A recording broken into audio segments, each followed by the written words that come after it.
नमस्कार दोस्तों, हमारे YouTube channel smart prep with me में आपका स्वागत है। मेरा नाम विनायक त्रिपाठी है। आज हम इस वीडियो में बात करने वाले हैं MSP के बारे में। अगर आप हमारे YouTube चैनल पर नए हैं तो इस चैनल को भी सब्सक्राइब करें और इस वीडियो को लास्ट तक देखें। दोस्तों, ये वीडियो बहुत ही इंटरेस्टिंग होने वाली है। बहुत ही इंटरेस्टिंग टॉपिक है, करंट में चलता रहता है। आप अगर किसान हैं या फिर आपसे जुड़े हुए लोग किसान हैं तो इसके बारे में आपको जानकारी होना बहुत ज़रूरी है। सिर्फ MSP के बारे में जान लेने से कि MSP का फुल फॉर्म क्या है या फिर न्यूनतम समर्थन मूल्य क्या है, ये सब नॉर्मल जानकारी से कुछ नहीं होगा। हमें हमें आप सभी जानते होंगे, मुश्किल से मान लीजिए 1% या 2% लोगों को पता होगा कि MSP क्या है, कब लाई गई, क्यों लाई गई, एक्चुअल में इसकी गणना कैसे की जाती है, कौन करता है। तो ये सब चीज़ें जानने के लिए आपको ये वीडियो देखना बहुत ज़रूरी है। इस वीडियो को लास्ट तक देखें जिससे आपको पूरी चीज़ समझ में आ जाए और आप MSP के बारे में ठीक से जान जाएँ। सिर्फ MSP करने से आप MSP के बारे में नहीं जान जाएंगे, उसके बारे में आपको कुछ तकनीकी जानकारियों को समझना होगा, उसको जानना होगा, उसके बारे में जानना होगा। तो आइए इस वीडियो को शुरू करते हैं, समझते हैं MSP क्या है। दोस्तों, MSP को समझने से पहले इसका हम लिख दिए हैं फुल फॉर्म। इंग्लिश में मिनिमम सपोर्ट प्राइस कहते हैं, हिंदी में न्यूनतम समर्थन मूल्य कहते हैं। आगे बढ़ेंगे, जैसा कि हम बताएं कि क्यों MSP को लाया गया, इसको समझिए आप। ये कोई आज नहीं है कि 10 साल 15 साल हो गए MSP को लाए हुए, ऐसा कुछ नहीं है। ये बहुत पहले से चल रहा है, ये 70 के दशक से चल रहा है।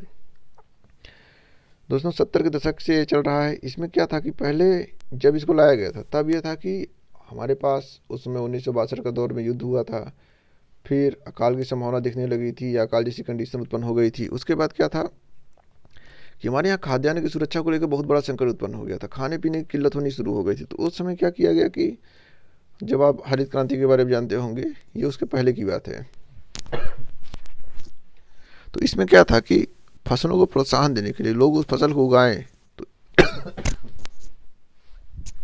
कोई क्यों किसी चीज़ को उगाएगा जब अगर उसको कोई चीज़ में गारंटी मिल जाएगी।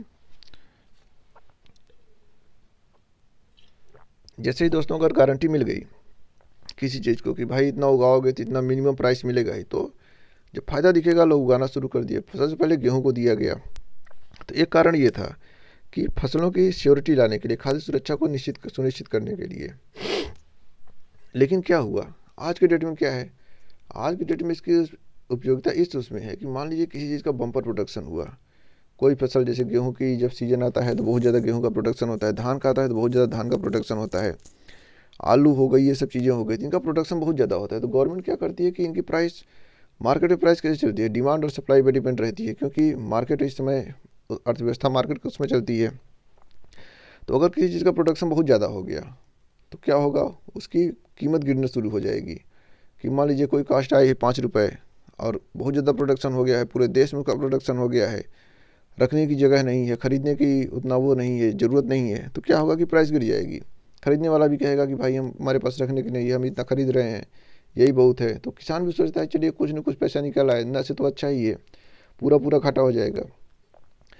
तो इसी प्राइस को गिराने के लिए, गिराने से बचाने के लिए गवर्नमेंट कहती है कि हम अपने अंत तक, जब तक तुम बेचने के लिए आओगे, हम खरीदेंगे अनाज।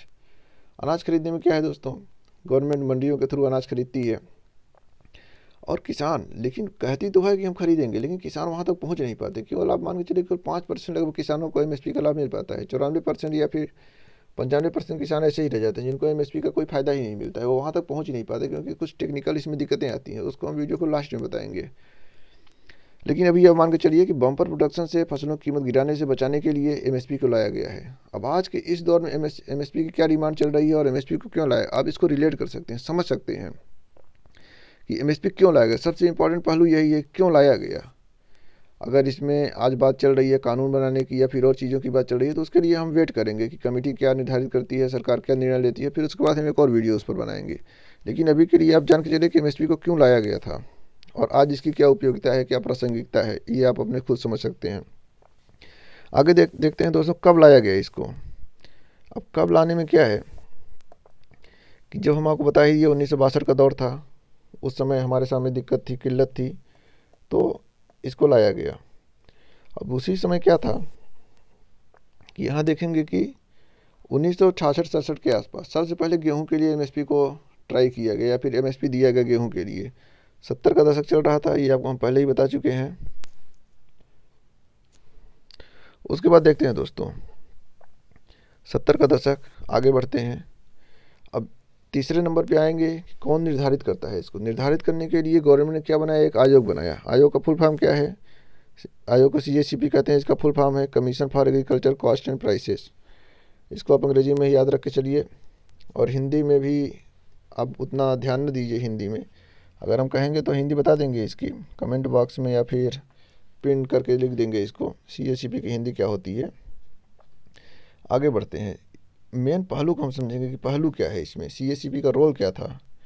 CACP में दोस्तों देखेंगे आप कि CACP को पूरी जिम्मेदारी दे दी गई, मतलब कि आयोग बनाया गया, आयोग को कह दिया गया कि आप ये निर्धारित करके हमको बताइए, सर्वे करके बताइए किन किन फसलों पर दिया जाए, उसके मानक क्या हो, निर्धारण करने का उसका तरीका क्या हो। ये सब करने के लिए CACP को जिम्मेदारी दी गई। CACP ने लगभग 1 साल के बाद अपनी रिपोर्ट को दी और बताया कि किन किन फसलों की ज़रूरत है, किन किन फसलों को प्रोत्साहन दिया जाना चाहिए, किन किन फसलों पर MSP दिया जाना चाहिए। ये सब निर्धारित करने के लिए इसने कृषि लागत एवं मूल्य आयोग या फिर CACP, इसकी हम हिंदी आपको बता देते हैं, आप ऐसे ही नोट कर लीजिए, कृषि लागत और मूल्य आयोग। तो इसमें दोस्तों क्या है कि जब इसने दिया, अब इसका ये नहीं है कि सिर्फ डायरेक्ट CACP को गवर्नमेंट मान लेती है। गवर्नमेंट के अंदर भी एक ये है cabinet committee on economic affairs, जिसको CCA कहते हैं। ये अंतिम निर्णय लेती है कि किस चीज़ पे MSP, अगर CACP ने जितना अनुशंसा दी है उसको CCEA जो गवर्नमेंट की कैबिनेट कमेटी है वो डिसाइड करती है कि ठीक है हम बात मानेंगे कि नहीं मानेंगे। कोई ऐसा दबाव नहीं है कि मानना ही पड़ेगा। और एक चीज़ और आप जान के चलिए कि ये कृषि मंत्रालय के अंतर्गत आती है, एक अटैच्ड है।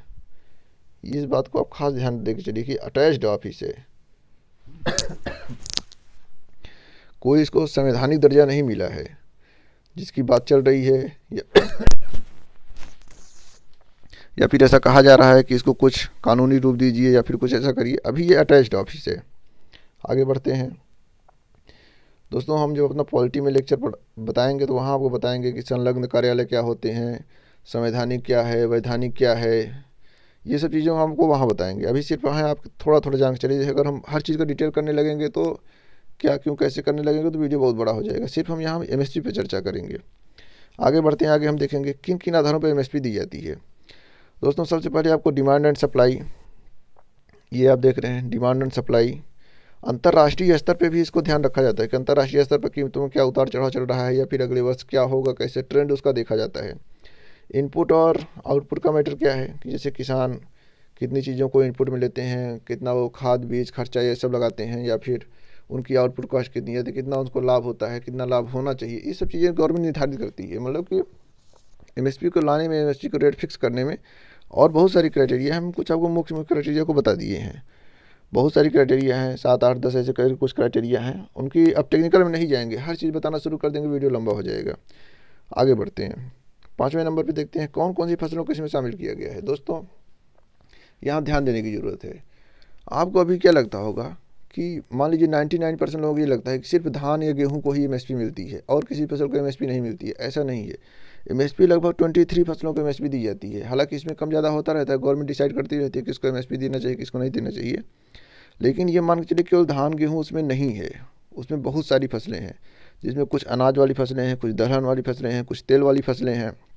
अनाज वाली हम आपको बता देते हैं, जैसे धान हो गया, गेहूँ हो गया, जौ हो गया, ज्वार बाजरा हो गया, मक्का हो गया, इन चीज़ों को शामिल किया जाता है अनाज वाली फसलों। दलहन में क्या हो गया, अरहर हो गई, उड़द हो गई, मूंग हो गई, इन चीज़ों को शामिल किया जाता है।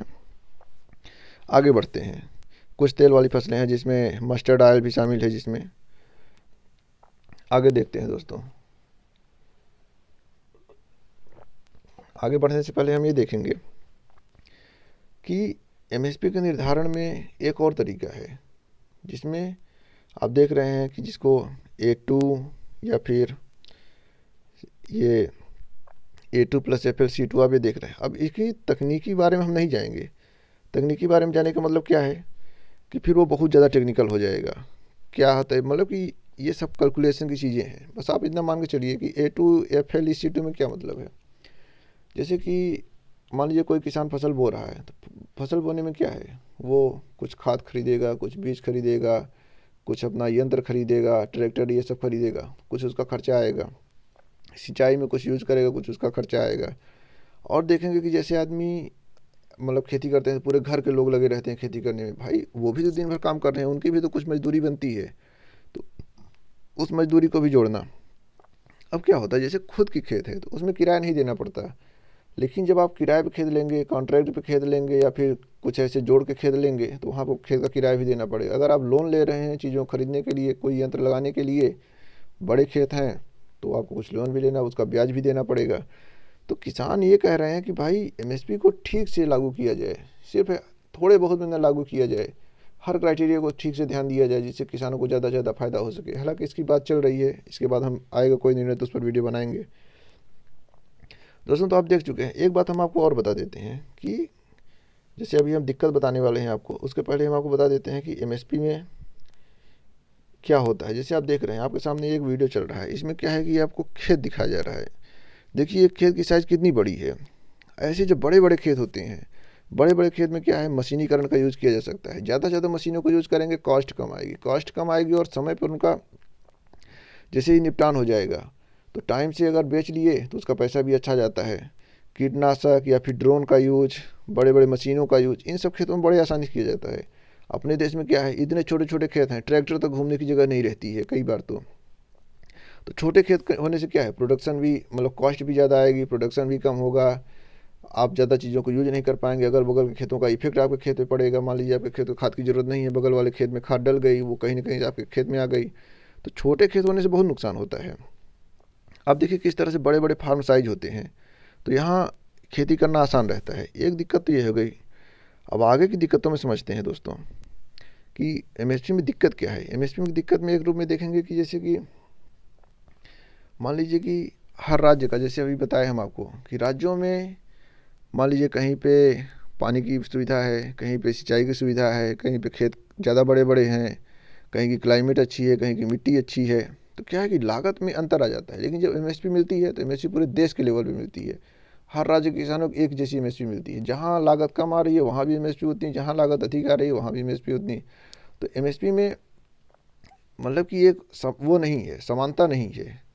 दूसरी चीज़ देखेंगे कि जैसे कि मान लीजिए कि एमएसपी में जब आप मंडी में धान या गेहूँ अपना बेचने जाएंगे, तो वहाँ क्या होगा, वहाँ ये है कि कुछ क्राइटेरिया निर्धारित हैं कि आपको अगर इतनी अच्छी है आपकी मतलब कि फसल, उसका जो दाम ज़्यादा होगा।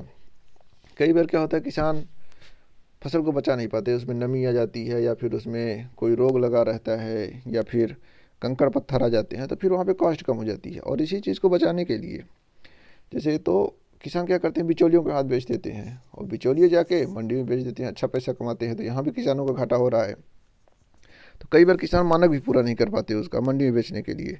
कुल मिला के मान के चलिए केवल 5-6% किसानों को ही एमएसपी का फ़ायदा मिल रहा है, जबकि मिलना कितने को चाहिए, 100% को मिलना चाहिए ना। 100% को मिले, लेकिन ज़्यादा से ज़्यादा किसानों को फ़ायदा मिले, तो ज़्यादा से ज़्यादा किसानों को फ़ायदा मिल नहीं पाता है। तो इसमें सुधार की ज़रूरत तो है ही, लेकिन हम देखते हैं क्या सुधार आता है इसमें। तो दोस्तों, एक बार आपको हम रिवाइज करा देते हैं इस पूरे वीडियो में आपको क्या बताया। इसमें सबसे पहले आप जान लीजिए क्यों लाई गई, इसको आप समझ चुके हैं। कब लाई गई, कौन निर्धारित करता है इसको, किन किन आधारों पर निर्धारित किया जाता है इसकी फसलों को, कौन कौन सी फसलें इसमें शामिल हैं। ये 5 पॉइंट आप समझ के चलिए। इतना समझने के बाद आप एमएसपी के बारे में एक ओवरव्यू समझ सकते हैं कि एमएसपी क्या है। सिर्फ एमएसपी करने से एमएसपी नहीं पता चलेगा, इसके लिए आपको कुछ तकनीकी जानकारी इसकी रखनी होगी।